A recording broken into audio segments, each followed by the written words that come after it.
So part 2 is installing another gauge cluster in this. All right, so let's see what happens now.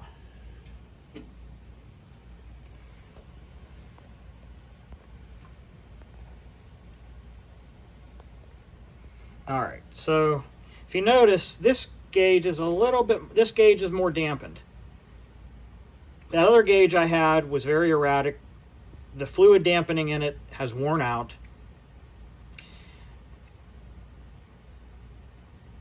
And therefore, the action is much more erratic. This one here, the action is much more fluid. Notice how when I play with the needle here, you know, it's always returning back to C. If I shut the power off, it'll just stay wherever I put it at this point. Whoops. See, it just stays wherever I put it.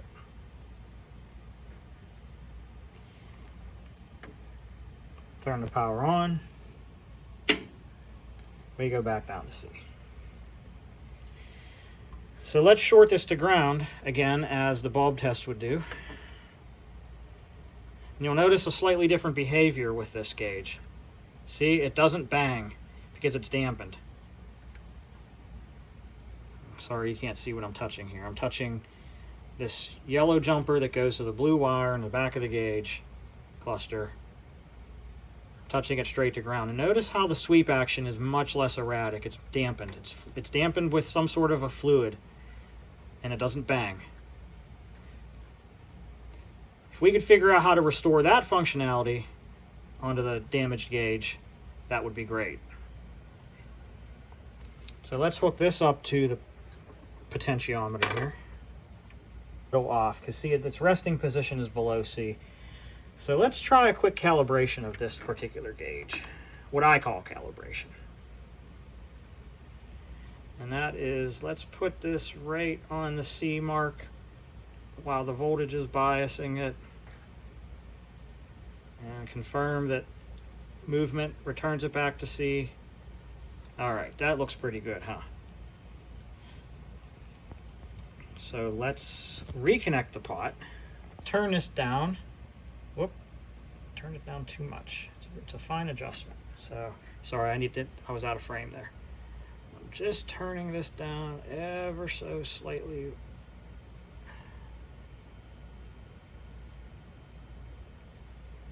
I'm going to put this right on the hot mark here and see where we're at.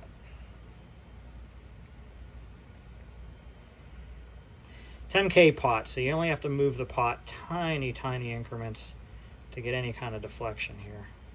Because we're talking about, you know,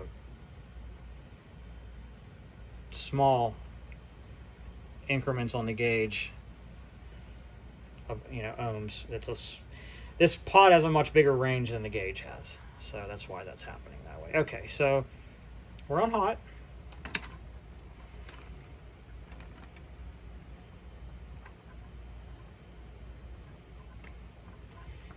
And let's hook our pot back up to the multimeter that has now shut itself off. Okay, turn it back on and hook it up.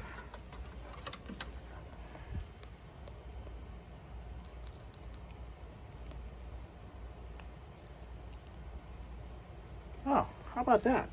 55 ohms. Ha! Yeah. See, we're hooked up. Okay. So we're straight at 55 ohms. And there we go. We're on hot. So great. I think this gauge is pretty well calibrated. Let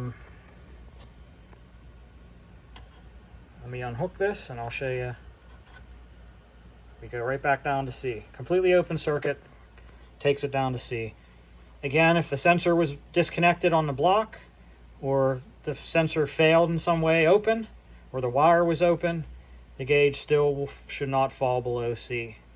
Now that this gauge is properly calibrated, you just witnessed that 55 ohms is hot, open circuit is cold, and let me reattach it. to the pot. So now the pot's hooked back.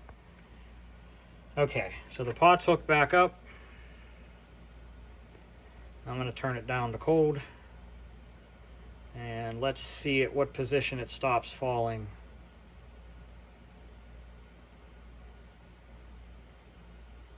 So right about there. If I go all the way down with this pot, I'm at the stop. It's still reading C. It doesn't matter. That's 10K ohms right there. I have to crank this up to a certain point, and then we should start seeing some deflection.